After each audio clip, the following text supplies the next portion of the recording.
Yeah, we Here we are, 33rd day of the Omer, and for us, more studies of Parshat Behar. Um, so let's talk about some different aspects of Parshat Behar. We continue sort of in the middle, later parts of the Parsha. Behar is mostly consists of the 25th Parak Chav Hei of Vayikra and the first couple of verses of the 26th Parak of Vayikra. It's towards sort of in the middle. It's a long chapter. We talk about the idea of interest. If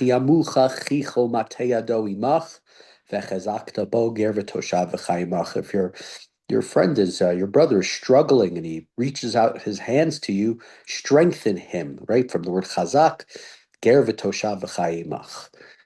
Right, like the stranger, the alien, he has to live amongst you, and it tells you, well, when you do it, al tikach meito neshech v'tarbit, yaretu melecha v'chay achicha imach. When he does it with you, do not charge him interest, and just generally a kas b'chalo titain banesh. Do not charge interest from somebody who um, who is wants to borrow money. And on the surface, what's called in the Hebrew ribbit, right? Like from presumably, I don't even know from the word rove, like something getting bigger and greater.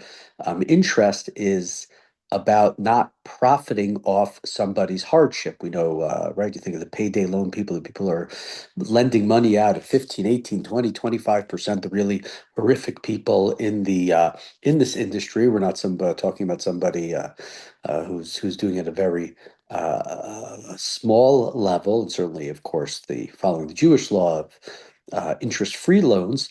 But beyond profiting, the Torah, it's also about time and control. Not only do I want my money back, I want to control what happens to it over time. I'm monetizing the future, as it were. The Sfat Emet talks about this great Hasidic rabbi, the Rebbe of Ger, and he talks about that money represents some sort of energy or life force, and lending should be sort of an act of keeping life moving between people, right? I am giving to you, and so you can move forward, I can move forward, and interest turns that into sort of an extraction. I am I am benefiting from you being stuck. So one way of looking at ribbit is it sort of reflects an inability to tolerate uncertainty and wanting to guarantee outcomes in advance. I'll lend you money, but I know I'm going to get the 5%. The Torah says to us, one of the ways of understanding this is your brother has to live with you. Right, life has to be dynamic. It has to be shared. It's not something that you're going to lock in, as it were, a your your uh, your profit stream. And it's part of the general sort of idea within Ribbit. Part of the idea, I'm not saying this is the only idea in terms of interest, is you're taking a person who is your achicho, who is your brother, and you're making the relationship transactional.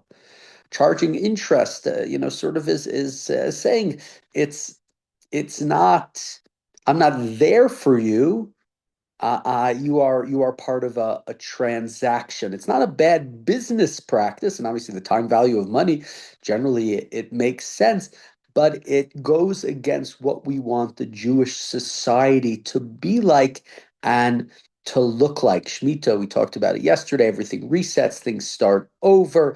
We don't have complete ownership of the land. God owns the land, so God has to control the outcomes, right? I'm not going to profit from you from the desperation. I need to keep you as my brother rather than somebody who is just we have this transactional relationship. Second idea, let's turn a little bit later on in we have the idea of the Eved, Ivri, the Jewish slave, following that. And it also talks again, when you have a brother who's in trouble, machvidim karlach, and he's sold to you, lo ta'avod bo avodat eved. Don't make him treat him like a slave. Kisachir ktoshav yeimach. He has to be like somebody who dwells amongst you, somebody who works for you. Ad shnat hayovel ya'avod imach, and he will work with you till the 50th year. And why is that? I took you out of Egypt, so you will not be slaves forever. Is sort of this idea when we talk about the Eved Ivri. Now, what is the Eved Ivri? So, what's at the core of it? Again, the same thing. It's similar. It's your brother, and it's about servitude without dehumanizing the person. A Jew, can be sold into slavery, can sell himself into slavery, but there are limits to it. He's treated again like a sakhir, like a worker, whether he's a day laborer, is pretty low on the totem pole, but he's not a slave. The Torah accepts economic reality, but refuses to let that define a person's dignity. You might be you're a person, you might be an unsuccessful person financially, you might be in a difficult situation, but you're never a slave. Judaism distinguishes between function and identity. You could be working for somebody, but you're never a slave, right? We're trying to say you are not who you are economically. I know maybe some people are very successful. They want to be who they want to be economically, but the people who are on the bottom, we're trying to we're trying to say you are not a slave. A person can't be in a situation of external servitude, right? You can be in a, I guess you can be in a situation where you are externally a slave, but internally you remain free. So, and therefore, if I am the slave owner who bought a Jewish slave, I need to know that. I need to treat him like a hired worker, right? The way that I behave, the way that I treat my workers is very much about protecting how the worker sees himself. And if I fail, then I'm going to make this person consider himself or think about himself as a slave. And the Torah doesn't want to put you in that situation. Things might be bad, things might not have worked out in your life, but we can't get rid of that collapse of a person's identity and making them think that they are a slave. So lo ta'avod bo avodat eved. Don't make him think that he's a slave. Treat him like a hired worker, even though this is not really, is not really the truth of the person's situation at this point in time. That's not who the person is. Now, as we go through and get towards the end of Parshat Behar with all of these ideas about trying to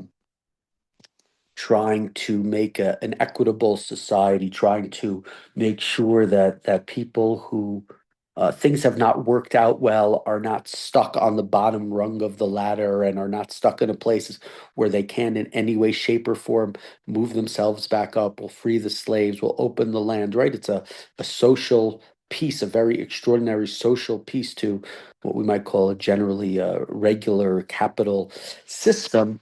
We go from there towards the end of Bichu Kotai, and the parsha ends. It says talks about not making idols and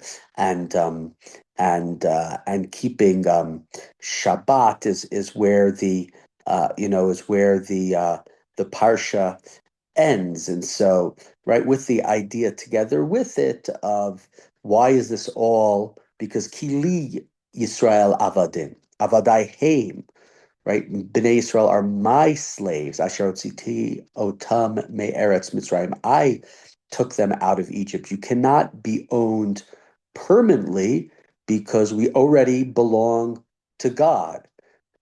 Freedom in Judaism is not I own myself, I belong to myself. It's belonging to God, something higher, and therefore no other human being can own me. It's sort of on the same. It brings me a certain sense of dignity. I can't be owned by somebody else. It limits my autonomy too. I'm already owned by God. I'm not fully independent. So if we think about it, right, these two sort of, what do we talk about? We talk about Shemitah in Karka, the field, the land. The land is sort of owned by God. The owner doesn't really own the land. We sort of partially own the land. And the right, a master doesn't really own a slave because the slave is also, in a sense, owned by God. And so the Shemitah year moves away from a slavery theology, moves away from an ownership theology. We are stewards. We have to treat our land properly. We have to treat certainly our, back then when they had slaves, our workers properly. I jumped the gun a little bit. So after these things, we have this idea, keep Shabbat, fear the Mikdash, not to worship idols, right? So if we think about it, if land, if money, if people aren't truly free, they're really owned by God, right? What are we saying is that God is at the center of all of these things, right? The Shabbat, the Mikdash. What is Shabbat and Mikdash? What are sort of those? Those are again expressing ideas of kedusha. Shabbat is kedusha in time. Mikdash is kedusha in place. Finishing off this piece about not having idols is about not misappropriating kedusha, land and money and divinity of items is not the ultimate. The ultimate way that we can act as people is through the understanding that God is the owner and that there is a certain sense of sanctity that these objects get through God, from from God, if that makes sense. So really the core of these ideas and the bridge is when we understand these things, we understand we have a limited ownership over the land. We have a limited ownership over other people. These things are really owned by God. We understand that there is a certain sense of sanctity of a person that can't be degraded, a sense of sanctity of a time that should be uplifted rather than degraded, a sense of sanctity of a space that needs to be uplifted and not degraded. And hopefully together with that, we can see that through Shabbat. We can see that through the Mikdash that we have to fear and have to respect. And at the core of it is that understanding of Ani Hashem, that I am God, and therefore we will hopefully respect all of these things properly.